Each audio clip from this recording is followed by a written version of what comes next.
what seems to be the real point of life, what you rush home to get to, is to watch an electronic reproduction of life. And you can't touch it. It doesn't smell, and it has no taste. You might think that people getting home to the real point of life in a robust material culture would go home to a colossal banquet or an orgy of lovemaking or a riot of music and dancing. But nothing of the kind. It turns out to be this purely passive contemplation of a twittering screen.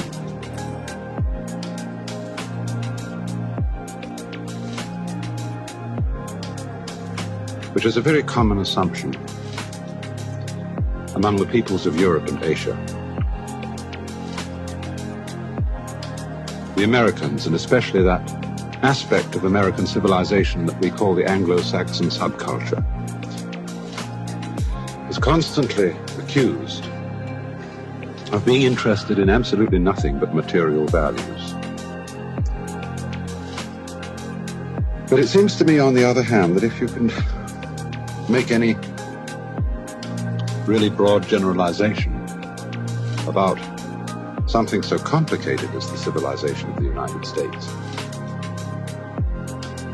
that it is fundamentally an anti-materialistic civilization.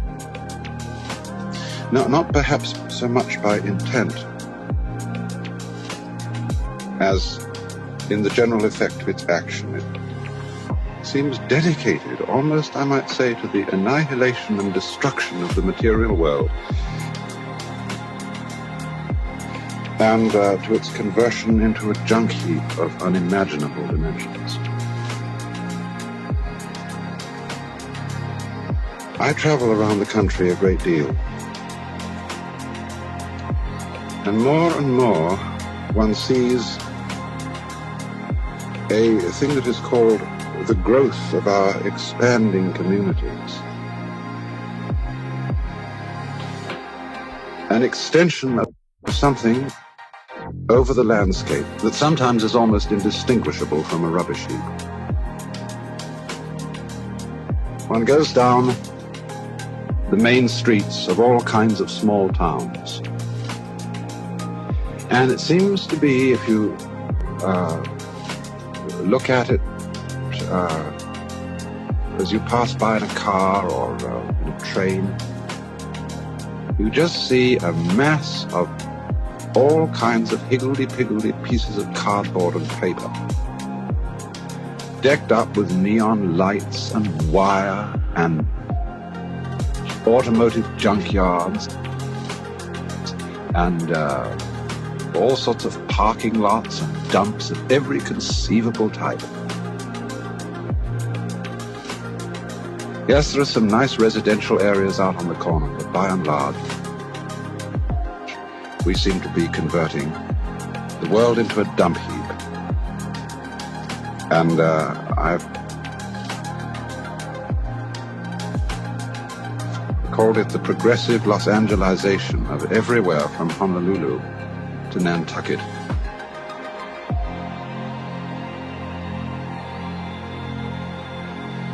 Now, what is at the root of this? Why is it that we don't seem to be able to adjust ourselves to the physical environment without destroying it?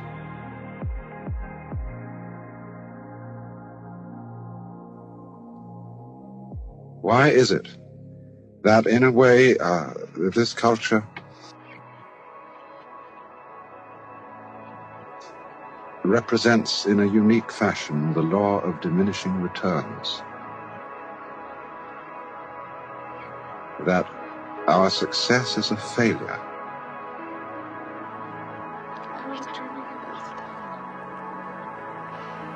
That we are building up, in other words, an enormous technological civilization which seems to promise the fulfillment of every wish almost at the touch of a button. And yet, as in so many fairy tales, when the wishes finally materialize, they're like fairy gold. They're not really material at all. In other words, so many of our products, our cars, our homes, our food, our clothing, it looks as if it were really the instant creation of pure thought. That is to say, is thoroughly insubstantial, lacking in what the connoisseur of wine calls body. After all, we've made the soil incredibly productive. But its products so largely appeal to the eye rather than the stomach. People have been saying, all kinds of people have been saying, this is by no means my idea or my feeling, that our vegetables and fruits, and above all, that symbol, our bread,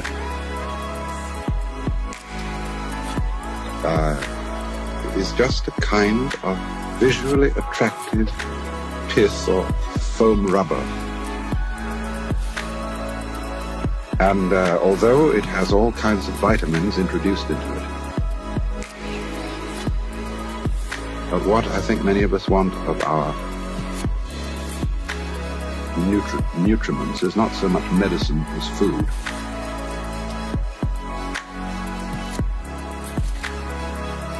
And in so many other ways, the riches that we produce are ephemeral. And as a result of that, we're frustrated. We're terribly frustrated. We feel that the only thing is to go on getting more and more. And as a result of that,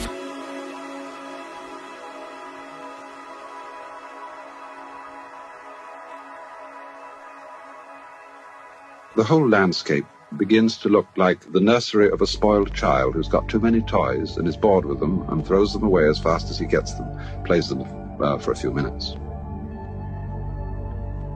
Also, we are dedicated to a tremendous war on the basic material dimensions of time and space.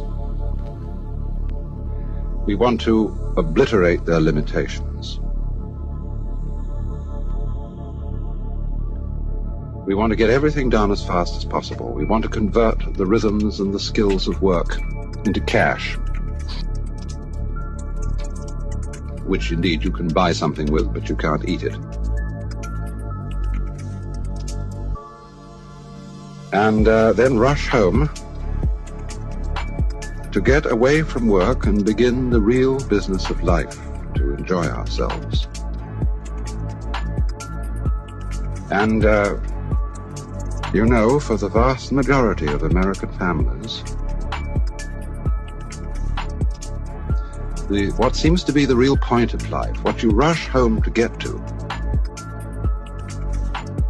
is to watch an electronic reproduction of life.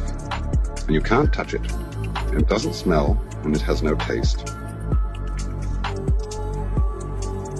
You might think that people getting home to the real point of life in a robust material culture would go home to a colossal banquet or an orgy of lovemaking or a riot of music and dancing. But nothing of the kind. It turns out to be this purely passive contemplation of a twittering screen. As you walk through suburban areas at night, it doesn't matter in what part of the community it is, you see mile after mile of darkened houses with that little electronic screen flickering in the room. Everybody isolated, watching this thing. and thus in no real communion with each other at all. And this isolation of people into a private world of their own is really the creation of a mindless crowd. Some time ago, it occurred to me that a crowd could be defined as a group of people not in mutual communication. A crowd is a group of people that is, say, in communication with one person alone. I regret to say that you listening to me at this moment thereby constitute a crowd. We are not really in full communication with each other. And naturally, it's terribly difficult to bring about mutual communication between a large number of people. But that does seem to me to be the essence of a crowd, and thus of a community that is not a community, not a real society, but a juxtaposition of persons.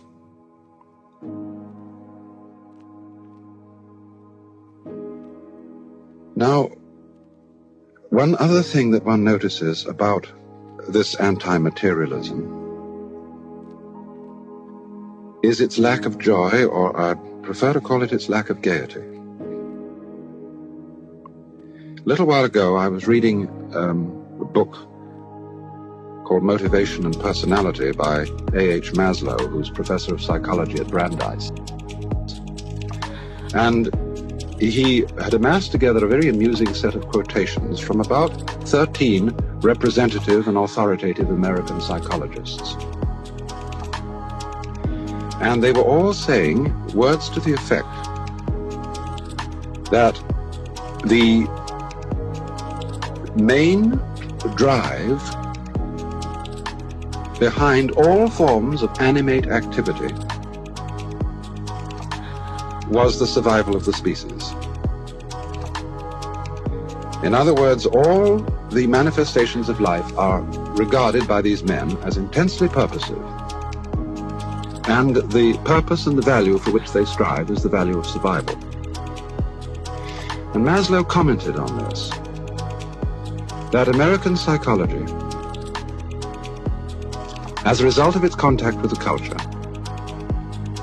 is over-pragmatic, over-Puritan, and over-purposeful. That no textbooks on psychology have chapters on fun and gaiety, or on aimless activity, or on purposeless meandering and puttering, and so on. And he said, they are neglecting perhaps what may be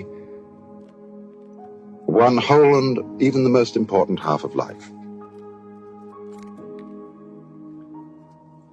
In other words, it is a basic premise of the culture that life is work and is serious.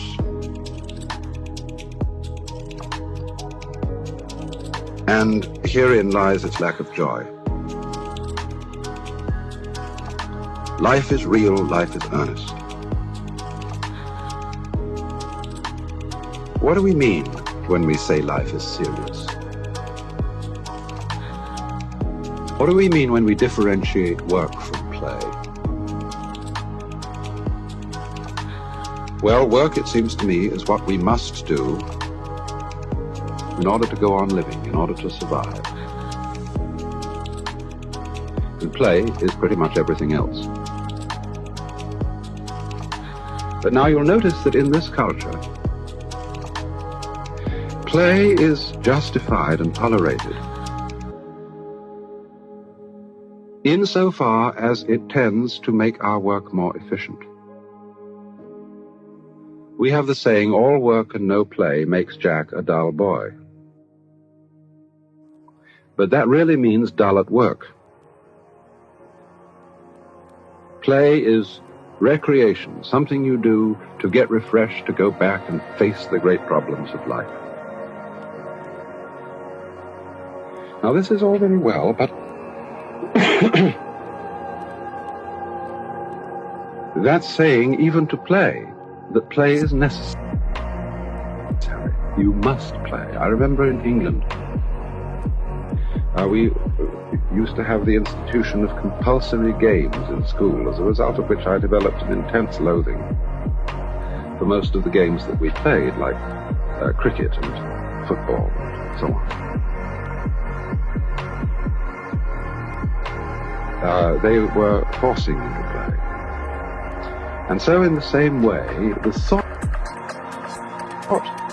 that the supreme value is survival value. The thought, in other words, that it is absolutely necessary for us to go on living.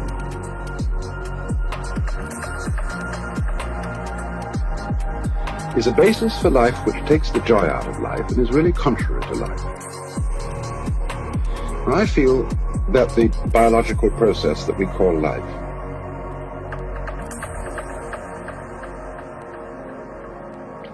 with its marvelous proliferation of innumerable patterns and forms is essentially playful.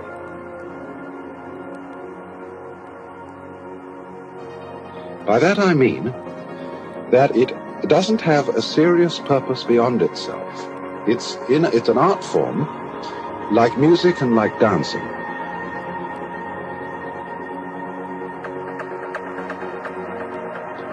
And the point of these art forms is always their present unfolding, the elaboration of an intelligible design of steps and movements through time.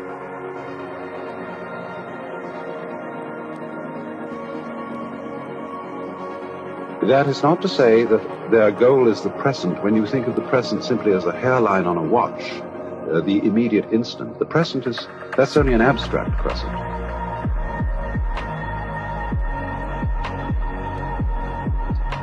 As, for example, in listening to music, a person who hears a melody, he doesn't hear simply a sequence of notes, he hears the steps between the notes.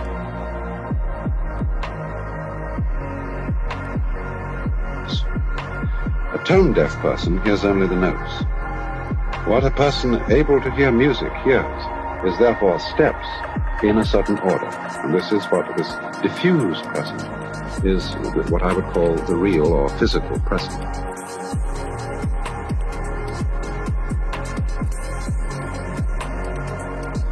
And I feel life is very much something of this nature. It is a play, and it is its own end.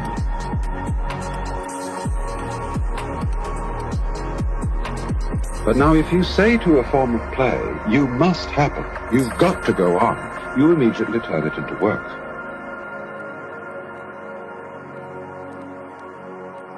And you immediately turn it also into what we call colloquially a drag. Are we surviving? Is it our duty to survive in order that our children may go on living? Well, if we think that, our children catch the same point of view from us. And they go struggling along for the sake of their children. And the whole thing becomes a fatuous progress to an ever-eluding future.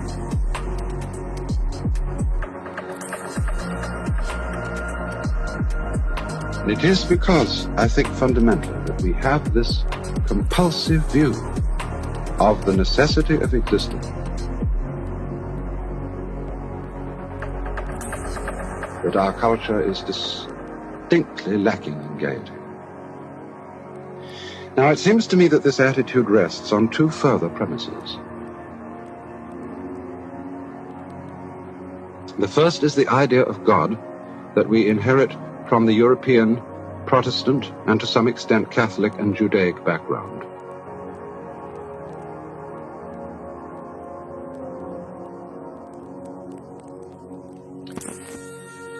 This conception of God as creating the universe for the fulfillment of his purpose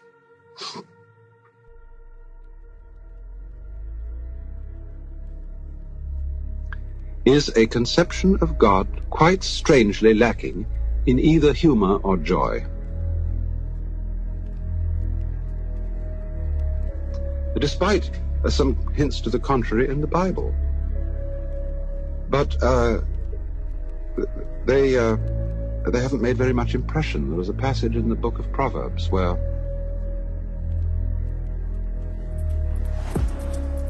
the divine wisdom, which is God's creative power, is represented as playing. But in the King James Version, it's translated rejoicing. Now, to rejoice is something that one can do very properly. You can rejoice by singing the more joyous hymns. But that's not quite the same thing as playful joy or gaiety. In other words, look at our churches as symbols of our attitude to God.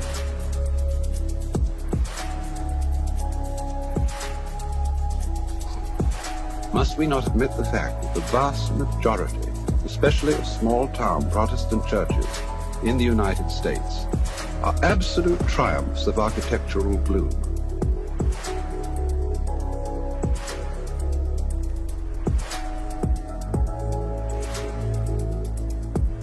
There is nothing in the remotest bit beautiful about them. They have appalling windows of an indescribable brown-yellow, mottily stained glass.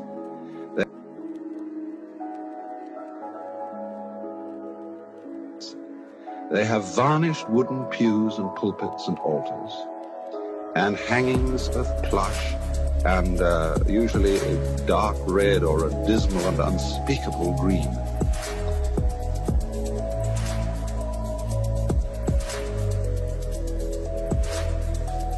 I've looked at so many buildings lately of an ecclesiastical nature and marveled at the pure ingenuity for religious ugliness that lies behind them.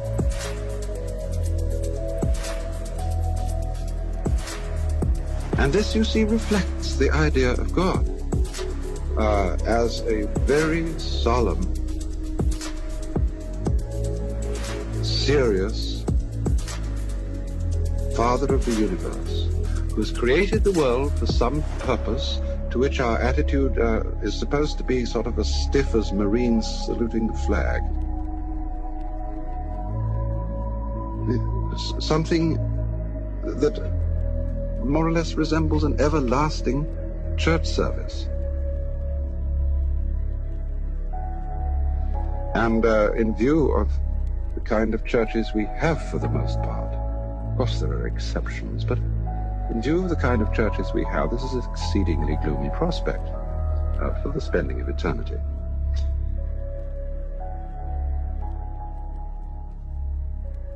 And,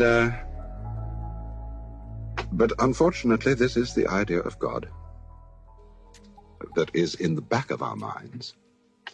And the state of mind persists even in people who don't really believe in that kind of God anymore, but for whom God remains a symbol for a sort of moral idealism in the same way that Uncle Sam is a sort of symbol of the people of the United States.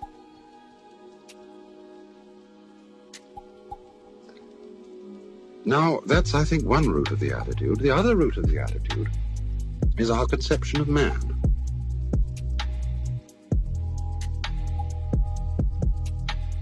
And this conception of man has the same history because it comes from the same cultural roots as our conception of God. And this is, of course, the conception which Lance White has called the European dissociation, the conception of man as an unhappy amalgamation of mind and body, spirit and matter,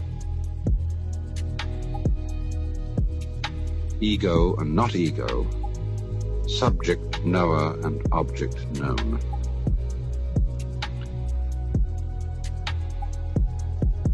And this concept of man has very curious consequences. I've mentioned a lot of them, but one that strikes me more and more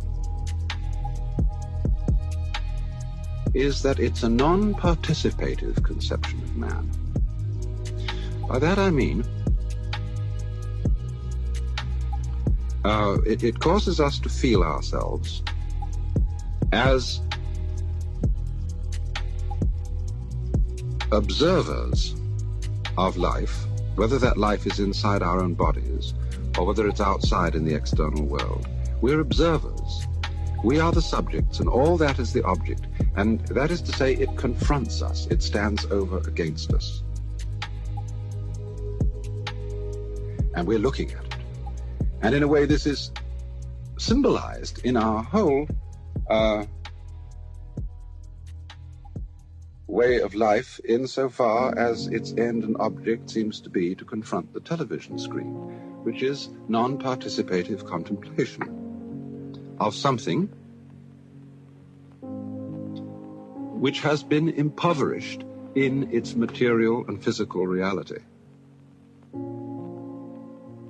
deprived of, say, touch and smell and taste and so on.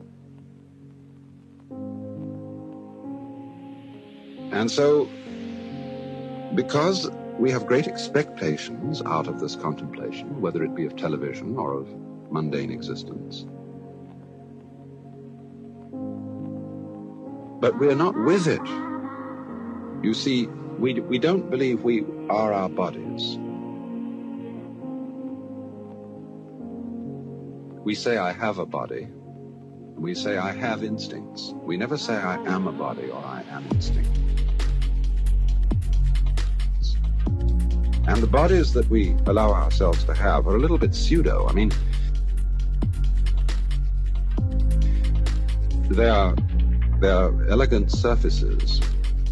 The ideal body is, Marilyn Monroe. It's an elegant surface. But it's not supposed to secrete sweat or tears. It's not supposed to smell at all.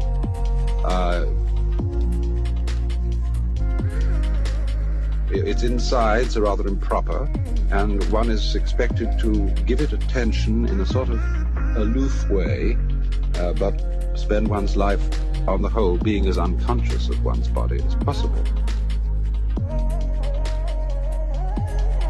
All right then, so we have a conception of ourselves which is estranged from our physical organism. And therefore our whole life is estranged. It is, as I've said, non-participative. And this comes out in a very marked way in the current attitude of this subculture to sexuality. Because here, well, we represent sex as a necessary instinct. Now, of course, we all know sexuality in this culture is the big thing. The sexually seductive girl is used to catch the eye and to advertise anything and everything, however remote it may be, from the sexual process. It advertises beer, it advertises automobiles.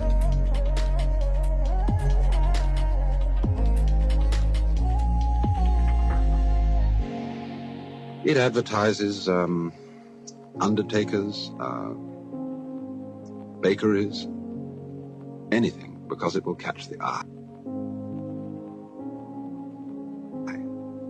Note that, the eye. The thing is made for the eye. For that sense which rests upon the surface of things. And thus it comes about that our attitude to sexuality is a superficial attitude. And again, a basically non-participative attitude.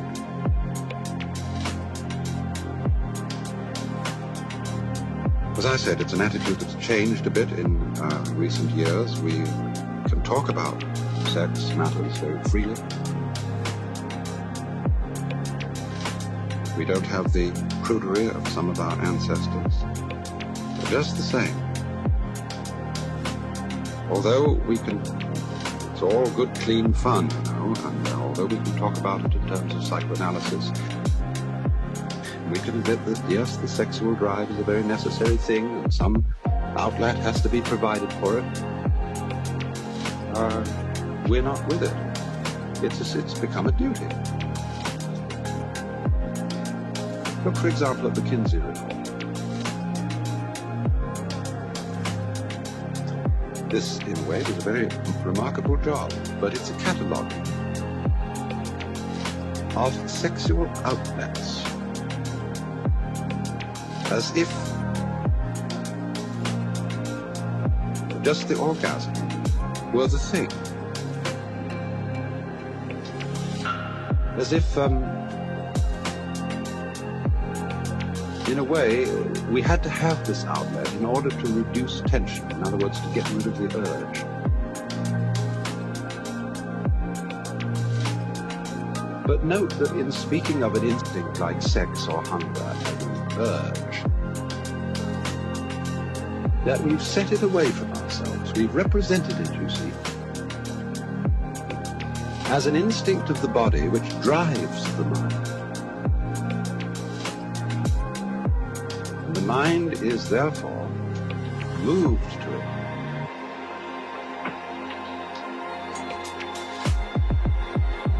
And it admits that it is unfortunately necessary to be moved by. But we say, for example, in teaching children about the birds, the bees, and the flowers, that nature, or God, has given us the sexual instinct in order to make the reproduction of the species attractive. On the assumption that if it wasn't attractive, we wouldn't do it. On the further assumption that life itself is a rather boring thing, which we have to be made to undergo by rewards and punishments, by the seductions of sex, or by the penalties of pain, which ensue with disease and not living a healthy life. But these rewards and punishments are regarded as extraneous, as things which drive us.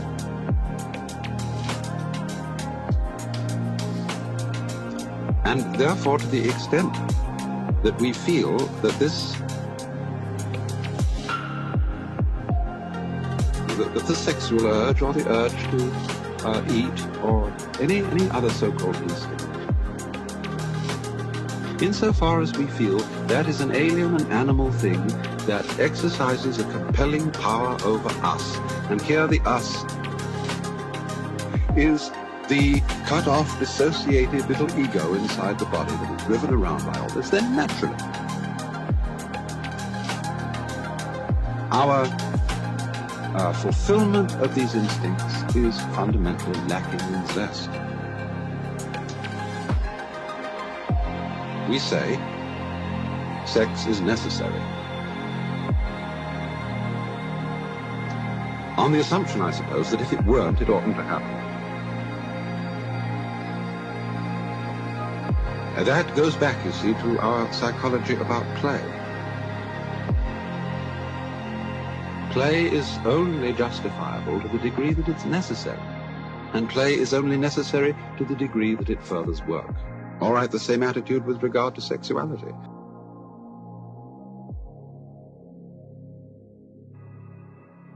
It's only justifiable because it's necessary, either to reproduce the species or some newfangled ideal such as rounding out a complete personality. No one seems to have the courage to admit that it is intrinsically a good thing, and that the urge, the basic biological urges, are not mechanical drives, they are our own inmost will. And why don't we get rid of it?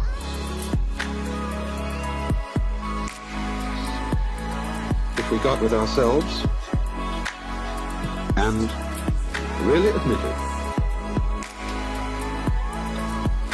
that we are organisms, we might also get with each other. Here again, I pointed out how little we actually get with each other. How, in this television world, everybody stays at home, and if you walk out in the streets in the evening, the police stop you and wonder whether you're crazy. And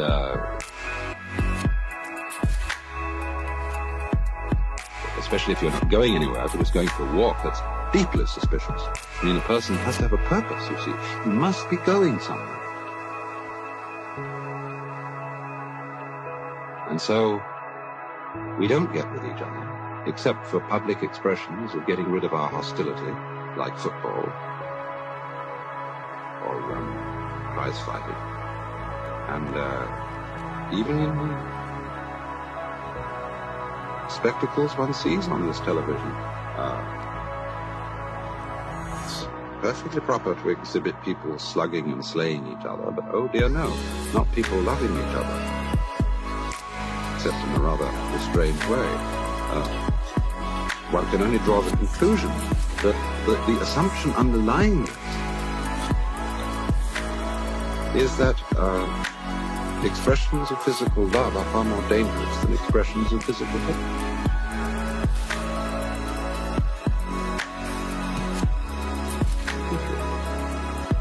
And it seems to me that a culture that has that sort of assumption